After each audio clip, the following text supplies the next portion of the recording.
Welcome back to the program. Well, joining me now from Melbourne is Liberal MP Josh Frydenberg. Thanks for your time this morning. Unfortunately, your sparring partner, Ed Husic, couldn't make it in today, so it's just you and me. I want to start with Trish Crossan and Nova Peris. Do you welcome the move by the Prime Minister to bring Nova Peris, as we assume will happen in the election, into the Senate, becoming the first Indigenous woman to enter Parliament? Look, that's a decision for the Prime Minister, but I want to make 2 points here, David. Firstly, when it comes to Aboriginal representation in the Parliament, the Labor Party is 43 years behind the Liberal Party. Neville Bonner was a senator who represented the Liberal Party, won 4 elections on his own right, and also now we have the first ever Aboriginal member of the House of Representatives, Ken Wyatt, representing the seat of Hasluck in Western Australia.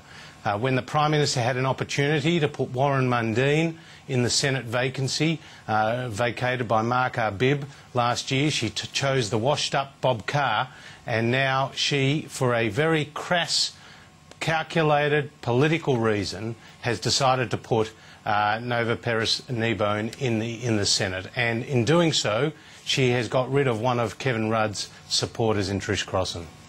So you mentioned Warren Mundine there. Do you think then that the government, that the ALP should be putting in or giving special concessions to Indigenous Australians to get more of them into Parliament?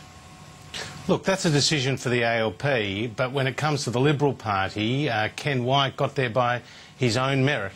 And he's a wonderful colleague and a terrific member of Parliament. And Neville Bonner was a very distinguished senator for the Liberal Party. Do you think the Liberal Party should be making special concessions then? It's not about making special concessions. I think it's about choosing people on merit, but obviously encouraging Indigenous people to contest seats and to, in our case, to participate in the Liberal Party's processes. And I'm very proud of the fact that Neville Bonner and Ken Wyatt have represented the Liberal Party and, in Ken's case, continue to do so. So it should be a merit-based process, but obviously having members of the Indigenous community in the Parliament is a terrific thing. Commentator Andrew Bolt has suggested that this is discriminatory against white Australians. What do you make of those comments? Look, I'm not getting into the fact that whether it's discriminatory or not. Look, the Prime Minister's taken a decision, but it was a calculated, considered political decision, namely to get rid of Trish Crossan, who's a Kevin Rudd supporter. The Prime Minister's spending more time looking over her shoulder at Kevin Rudd than she is on focusing on the Australian economy and how to make this country stronger. And this is part of that ongoing internal bickering within the Labor Party. OK, well, the Anti-Discrimination Review, the Senate committee, is starting its hearings in Melbourne today into the government's anti-discrimination laws. What do you think is the most controversial element of these new laws from where the Liberal Party sits?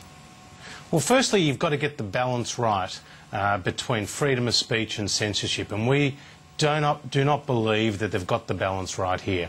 They've also reversed the onus of proof, and I think that is a very worrying element of this legislation. But it's not the Liberal Party who's complaining about this legislation. It's people like Jim Spiegelman, who's now the chairman of the ABC, and a former chief of staff to Gough Whitlam, a Labor Prime Minister. It's the Australian Human Rights Commission that's expressed some of its concerns. It's the Greens, of all people. It's people like Tony Windsor and Rob Oakeshott. So there's a whole litany of critics of this legislation, and the fact is Nicola Roxon has very bad judgment.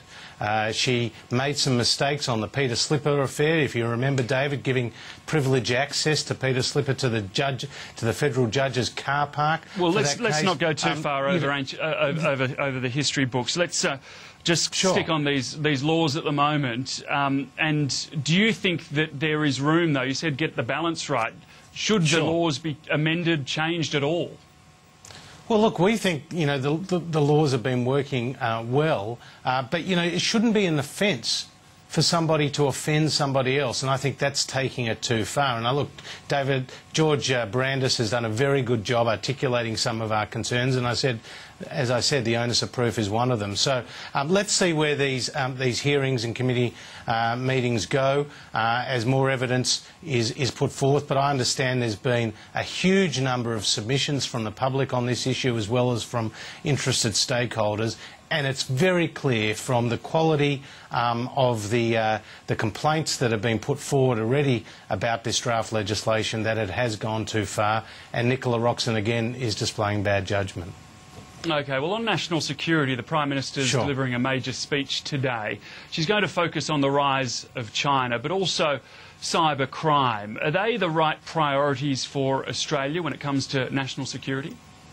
Look, cybercrime is definitely an issue. When it comes to China, China is an important partner for Australia economically, politically, and I think, you know, we do not want to get into a false choice, may I say, between America and China. There is tensions in the South China Sea between China and some of the other countries in the region, namely the Philippines and Vietnam and others. They're going to be worked out between the parties, and also in the East China Sea with Japan in particular. These issues need to be worked out.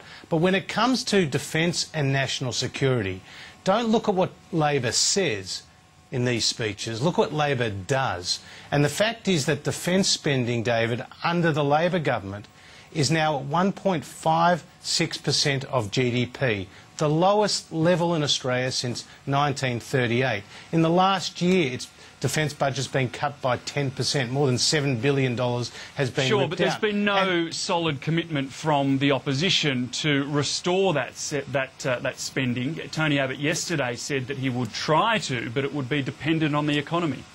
Well, Tony Abbott has said we want to get back to 2%, which is, I must say, which is where John Howard consistently kept defence spending. And, David, the important point here is in 1996, when the Liberal government came to power, we were faced with a massive budget black hole. And John Howard cut spending right across the board. But he quarantined the defence budget because he understood national security. Tony Abbott is going to be a Prime Minister in that vein. But when it comes to the Labor Party, there's huge internal divisions. Joel Fitzgibbon, one of 3 Labor defence ministers in the last few years, has come out and criticised the defence cuts. We've seen the Joint Strike Fighters being postponed. We've seen problems with our air warfare destroyers. Okay. But can I just say importantly, David, the Americans, our key ally and strategic partner, through Kurt Campbell, have expressed their concern with Australian defence cuts. OK, well, Josh Frydenberg, thanks so much for your time this morning, and thanks for your company on AM Agenda. I'm David Libson. The news is coming up right after this.